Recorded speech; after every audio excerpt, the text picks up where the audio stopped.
Bonjour, bienvenue sur Hardware is Info et je vais vous montrer comment changer le Wi-Fi sur votre imprimante Epson ET10810.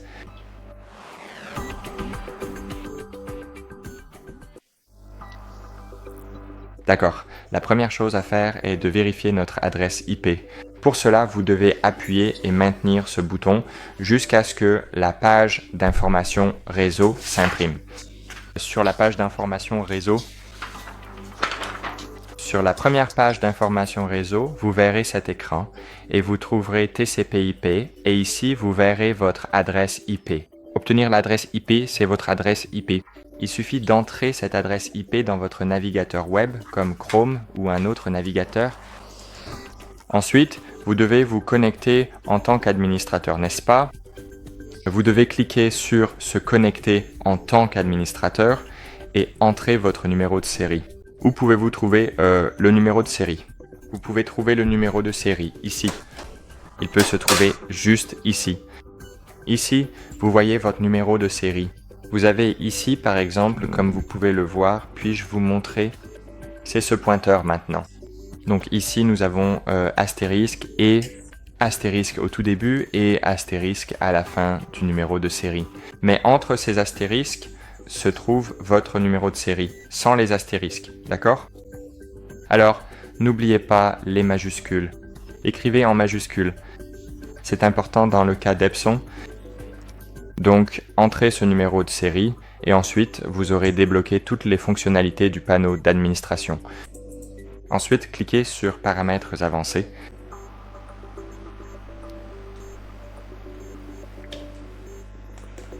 Et ici, dans les paramètres avancés, vous verrez les paramètres réseau, puis cliquez sur Wi-Fi. Ici, vous verrez des informations sur le réseau Wi-Fi auquel votre imprimante est actuellement connectée. Mais ici, vous devez cliquer sur Configurer, puis attendre un instant.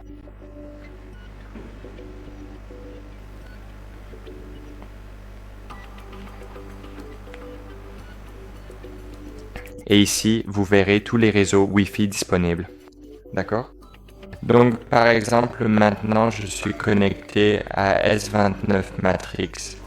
Et dans ce cas, bien sûr, c'est la seule façon de connecter notre appareil au réseau. Et il est très important de noter que cette imprimante ne peut pas détecter les réseaux 5 GHz. D'accord? Elle ne voit que les réseaux 2,4 GHz. Donc, si vous avez un nouveau routeur qui ne prend en charge que la 5G, malheureusement, il n'apparaîtra pas dans cette liste. Mais beaucoup de bons nouveaux routeurs prennent en charge le 2,4G et le 5G en même temps. D'accord? Par exemple, maintenant, je vais partager un point d'accès portable en utilisant mon iPhone. Je peux vous montrer maintenant.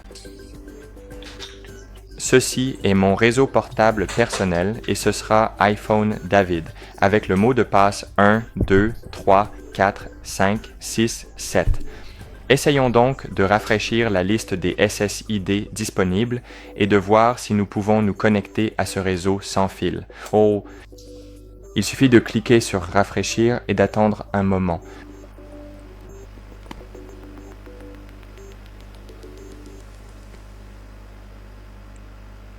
Et voilà. Comme vous pouvez le voir, voici l'iPhone David. Maintenant, cliquez sur la ligne du mot de passe et saisissez ici le mot de passe du réseau Wi-Fi. Dans mon cas, c'est de 1 à 8, puis confirmez le même mot de passe. D'accord? Ensuite, cliquez sur Suivant. Très bien. Et attendez un instant.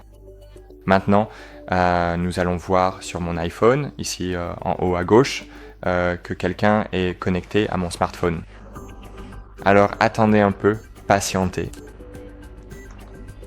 Voilà, comme vous pouvez le constater et le voir clairement, l'imprimante a été correctement et entièrement connectée.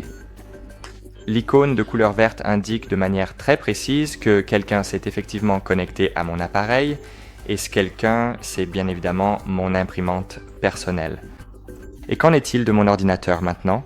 Mon imprimante a toujours la même adresse IP fixe et stable, mais maintenant, de manière inattendue, je dois impérativement recharger cette page web pour pouvoir reconnecter mon imprimante à mon réseau local. J'espère que mon imprimante a toujours la même adresse IP. Oh non, elle a la même adresse IP, mais maintenant je ne peux plus me connecter à mon imprimante simplement parce qu'elle n'est plus sur mon réseau local, n'est-ce pas? C'est juste parce que je partage la connexion Internet, donc en fait je ne partage pas Internet, mais le Wi-Fi depuis mon iPhone. Et si mon ordinateur est connecté au même Wi-Fi que mon imprimante, alors je verrai cette imprimante. Mais si mon ordinateur est connecté à un réseau et l'imprimante à un autre, par exemple à mon téléphone, alors je ne verrai pas mon imprimante parmi les appareils disponibles. Voilà, c'est tout pour aujourd'hui, chers amis. Maintenant, vous savez précisément comment changer le Wi-Fi sur votre imprimante Epson ET1810, un modèle très pratique. Nous espérons que ce tutoriel vous a été utile. Merci beaucoup d'avoir regardé cette vidéo jusqu'à la fin et à très bientôt pour de nouvelles astuces. À la prochaine fois.